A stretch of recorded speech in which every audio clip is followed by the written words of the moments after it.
HOA set my house on fire, didn't know I'm a federal judge with power to dismantle them. The suburban street of Willow Grove was a picture of perfection, or so the HOA demanded. Lawns manicured to military precision, mailboxes aligned like soldiers, and not a single Christmas light left up past January 15th.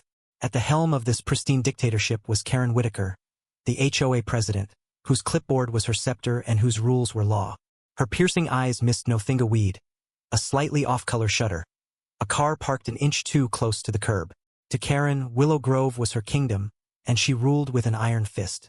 But she didn't know that her latest target, Judge Evelyn Harper, was no ordinary homeowner. Evelyn, a federal judge with a reputation for dismantling corruption, had moved to Willow Grove for peace after decades of high-stakes court battles. Her modest home, though impeccably maintained, didn't bow to Karen's every whim. A single rosebush, planted in memory of her late husband, stood a fraction too close to the property line. To Evelyn, it was a symbol of love. To Karen, it was a violation. The conflict began with a letter, typed in Karen's signature condescending tone, demanding the rosebush's removal. Evelyn, ever diplomatic, invited Karen over to discuss it. Karen arrived, clipboard in hand, and launched into a tirade about community standards. Evelyn offered tea, calmly explaining the bush's sentimental value. Karen scoffed. Rules don't bend for feelings. That night, Evelyn found a $500 fine taped to her door. The fines piled up, each more absurd than the last. $200 for a non-approved welcome mat. $300 for a birdhouse deemed too rustic. Karen's vendetta grew personal. Neighbors whispered that Karen had always resented Evelyn's quiet authority, her refusal to grovel. Then came the twist. Karen's nephew, Tim, a shy landscaper who mowed Evelyn's lawn, overheard Karen plotting something drastic. Tim, who'd always been intimidated by his aunt, slipped Evelyn a note. She's planning to make an example of you. Be careful. Evelyn dismissed it as petty HOA posturing until the night her world erupted in flames. It was 2 a.m. when the smoke alarm screamed. Evelyn stumbled outside, choking on ash, as her rosebush and home burned. Neighbors gathered, horrified, as Karen stood across the street, her face a mask of triumph. In her hand was a gasoline canister, and a match's ember glowed at her feet. You should have followed the rules, she shouted, her voice cutting through the crackling fire. The crowd gasped, but Evelyn's shock turned to steel. She wasn't just a homeowner. She was a federal judge who'd faced down mob bosses and corrupt officials. Karen had ascendant she hadn't realized was about to meet justice.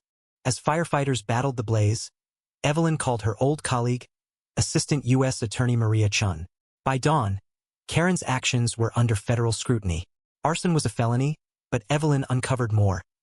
Karen's HOA had been embezzling funds, enforcing illegal fines, and strong-arming residents for years. Evelyn's courtroom instincts kicked in. She gathered evidence bank records, witness statements, and Tim's reluctant testimony about his aunt's schemes. The twist deepened with Tim's role. He wasn't just a bystander.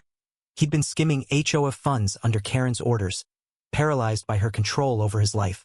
His confession to Evelyn, tearful and raw, exposed Karen's corruption but also his own guilt. I didn't want to hurt anyone, he sobbed. She made me feel I had no choice.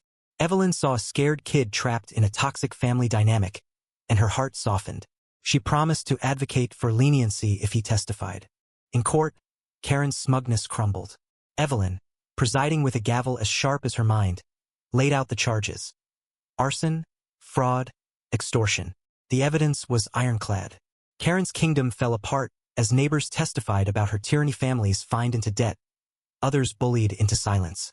The fire had been her desperate attempt to scare Evelyn out of Willow Grove, unaware that Evelyn's legal prowess could unravel her entire operation.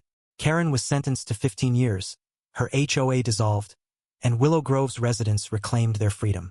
But the victory was bittersweet. Evelyn's home was gone, her rosebush reduced to ash. Standing in the rubble, she touched the scorched earth where her husband's memory had bloomed.